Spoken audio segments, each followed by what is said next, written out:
ಮುಂಚೆ ಎಷ್ಟು ದಿನದಿಂದ ನೋವಿಂದ ನೀವು ತೊಂದರೆಯಿಂದ ಬಳಲ್ತಾ ಇದ್ರಿ? ಯಾಕೆ ಅಂತಂದರೆ ಹುಲ್ಲಿನ ಹೊರೆಯನ್ನು ಎತ್ಕೊಂಡಾಗ ನಿಮಗೆ ಡಿಸ್ಕ್ ಬಲ್ಸ್ ಆಗಿದ್ದು. ಸೊ ಅಲ್ಲಿಂದ ಸುಮಾರು 1.5 ತಿಂಗಳಾಯ್ತಾ? ಇಲ್ಲ ಸರ್, ಒಂದು 15 ದಿವಸದಿಂದ. ಅವಾಗ ಈಗ ಚಿಕ್ಕಮ್ಮಿ ಸರ್ ಒಂದು 3 ವರ್ಷದ ಹಿಂದೆ ಆಗಿತ್ತು ಸರ್. ಬಾಗಡಿಗೆ ಅಂತ ಹೋಗಿ ಸೊಂಟ ಕಟ್ಟಿಸ್ಕೊಂಡ್ ಇದನ್ನ ಪಟ್ಟಾಕ್ಸ್ಕೊಂಬಂದಿದ್ದೆ ಸರ್. ಅವರು ಆಯುರ್ವೇದಿಕ್ ಇದನ್ನು ಕೊಟ್ಟಿದ್ರು ಸರ್. ಕಡಿಮೆ ಆಗಿತ್ತು ಸರ್. ಕಡಿಮೆ ಆದಮೇಲೆ ಮತ್ತೆ ಅವಾಗ ಸ್ಟಾರ್ಟ್ ಆಗುತ್ತೆ ಸರ್. ಈಗ ರೀಸೆಂಟಾಗಿ ಜಾಸ್ತಿ ಆಗಿದ್ದು ನಾಳೆಗೆ 8ನೇ ದಿವಸ ಸರ್. ಕರೆಕ್ಟಾಗಿ ಏನು ಮಾಡಿದ್ದೆ ಅವಾಗ? ಏನಿಲ್ಲ ಸರ್, ಹುಲ್ಲುವರೆ ಹೊತ್ಕೊಂಡ್ಬಂದು ಒಂದು ಸಪ್ಪೆ ಹೊರೆ ತಗೊಂಡು ಬೈಕ್ ಮೇಲೆ ಇಟ್ಟೆ ಸರ್. ಆಮೇಲೆ ಬಂದು ಮನೆ ಸ್ನಾನ ಮಾಡ್ಕೊಂಡು ಪೂಜೆ ಮಾಡಕ್ಕಾರೆ ಫೋಟೋ ಬೀಳ್ತದ ಅಂತ ಸಡನ್ ಆಗಿ ಎದ್ದೆ ಸರ್. ಸಡನ್ ಆಗಿ ಎದ್ದ ತಕ್ಷಣ ಒಂದು ಸ್ವಲ್ಪ ನೋವಾಯ್ತು? ನೋವಾಗಿದ್ದಲ್ಲ ಸರ್, ಹಂಗೆ ಹಿಡ್ಕೊಂಡೇ ಬಿಡ್ತು ಸರ್. ಜಾಮ್ ಮಾಡಬಿಡ್ತು, ಬಿಡ್ಲೇ ಇಲ್ಲ. ಸೊ ಅಲ್ಲಿಂದ ಅಲ್ಲಿ ತೋರಿಸ್ಕೊಂಡು ಇಂಜೆಕ್ಷನ್ ತಗೊಂಡು ಓದಾಡ್ಕೊಂತಿದ್ರಿ.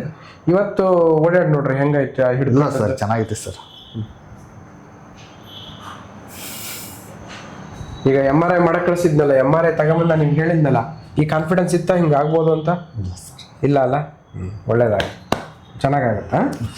ಕರೆಕ್ಟಾಗಿ ಮಾಡ್ಕೊಳಪ್ಪ. ಹುಲ್ಲಿನ ಹೊರೆ ಹೊರಂಗೆ ಮಾಡೋಣ, ಮತ್ತೆ ನಿಂಗೆ ಏನು ಚಿಂತೆ ಮಾಡ್ಬೇಡ ಆಯ್ತಾ? ಅದೊಂದೇ ಸರ್ ನನಗೆ ಬೇಕಾಗಿರೋದು. ಅಲ್ಲಲ್ಲ, ಈಗ ಯಾಕೆಂತಂದ್ರೆ ಪಾಪ ರೈತರ ಕಷ್ಟ ನಮಗೆ ಗೊತ್ತು. ನಾನು ರೈತನೇ. ಒಂದು ದನಗಳು ಕಟ್ಕೊಂಡಾಗ ಹುಲ್ಲಿನ ಹೊರೆ ಅಂತ ಹೋಗ್ಬೇಕು, ಸಗಣಿ ತಟ್ಟೆ ಯಾರಿಲ್ಲ, ನೀನೇ ಎತ್ಕೋಬೇಕು, ಹೌದಾ? ಸೊ ಇವೆಲ್ಲ ಕಷ್ಟಗಳಿಗೆ ನಾವು ಸ್ಪಂದಿಸ್ತೀವಿ. ಅದಕ್ಕೆ ಏನು ಬೇಕೋ ಅಷ್ಟು ರೆಡಿ ಮಾಡಿಕೊಟ್ಟಿದ್ದೀನಿ. ಒಂದು 8 ದಿನ ನಾನು ಹೇಳಿದ್ದೀನಿ, 8 ರಿಂದ 15 ದಿನ ಬೆಡ್ ರೆಸ್ಟ್ ಮಾಡು. ಈಗ ಲೇಪಗಳು ಮಾಡ್ಕೊಳಕ್ಕೆ ಹೇಳಿದ್ದೀನಿ, ಎಣ್ಣೆ ಮಸಾಜ್ ಮಾಡ್ಕೊಳಕ್ಕೆ ಹೇಳಿದ್ದೀನಿ, ಔಷಧಿ ತಗೊಳಕ್ಕೆ ಹೇಳಿದ್ದೀನಿ. ಆಮೇಲೆ ನೀನು ಪ್ರತಿಯೊಂದು ಮಾಡುವಾಗ ನಿನ್ನ ಬಾಡಿಗೆ ಹೇಳ್ಬೇಕು, ನಾನು ಇದು ಎತ್ಕೋತೀನಿ, ಅದು ರೆಡಿ ಆಗುತ್ತೆ ಹಿಂದೆ, ಆಯಿತಾ? ಆ ಲಿಗಾಮೆಂಟ್ಸ್ ಎಲ್ಲ ಒಂದು ಸ್ವಲ್ಪ ಟೈಟ್ ಆಗ್ತವೆ. ಸೊ ಇಳಿಯುವಾಗೂ ಅಷ್ಟೇ, ನೀನು ಪ್ರಜ್ಞೆ ಇಟ್ಕೊಂಡೆ ಇಳಿಬೇಕು. ಈ ಮೆಟ್ಲು ಇಳಿಯುವಾಗ ಸಡನ್ನಾಗಿ ಇಳಿದ ತಕ್ಷಣ ನಿನಗೆಲ್ಲ ಇಂಬ್ಯಾಲೆನ್ಸ್ ಆಗಿಬಿಡುತ್ತೆ. ಸೊ ಈ ಥರ ಡಿಸ್ಕ್ ಪ್ರಾಬ್ಲಮ್ ಇರೋರು, ಡಿಹೈಡ್ರೇಟೆಡ್ ಡಿಸ್ಕು, ಅದು ಗ್ರೇಡ್ 4ಅಲ್ಲಿದೆ. ಕೆಳಗಡೆ L5S ಬಂದು 5 ಗ್ರೇಡಲ್ಲಿದೆ. ಕುತ್ತಿಗೆಯಲ್ಲೂ ಕೂಡ ಸಿವಿಯರ್ ಡಿಸ್ಕ್ ಬಲ್ಸ್ ತೋರಿಸಿದ್ನಲ್ಲ ನಿಮ್ಗೆ MRI ಏನಾಗಿದೆ ಅಂತ.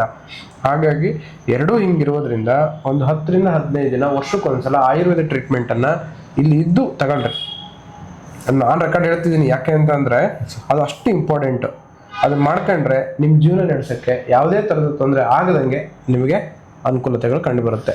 ಇರಲಿ, ಕೊಟ್ಟರೆ ಔಷಧಿಗಳನ್ನ ಕರೆಕ್ಟಾಗಿ ಬಳಸಿ. ಧನ್ವಂತರಿ ಆಶೀರ್ವಾದ ಇರುತ್ತೆ. ನಾನು ಹೇಳ್ದಂಗೆ ಒಂದು ಸ್ವಲ್ಪ ಭಕ್ತಿ, ಭಯ, ಧರ್ಮ ಇವನ್ನ ಫಾಲೋ ಮಾಡಿರಿ, ಆರೋಗ್ಯ ಅದರಲ್ಲಿ ಬರುತ್ತೆ. ಆಯಿತಾ? ಒಳ್ಳೆಯದಾಗಿ.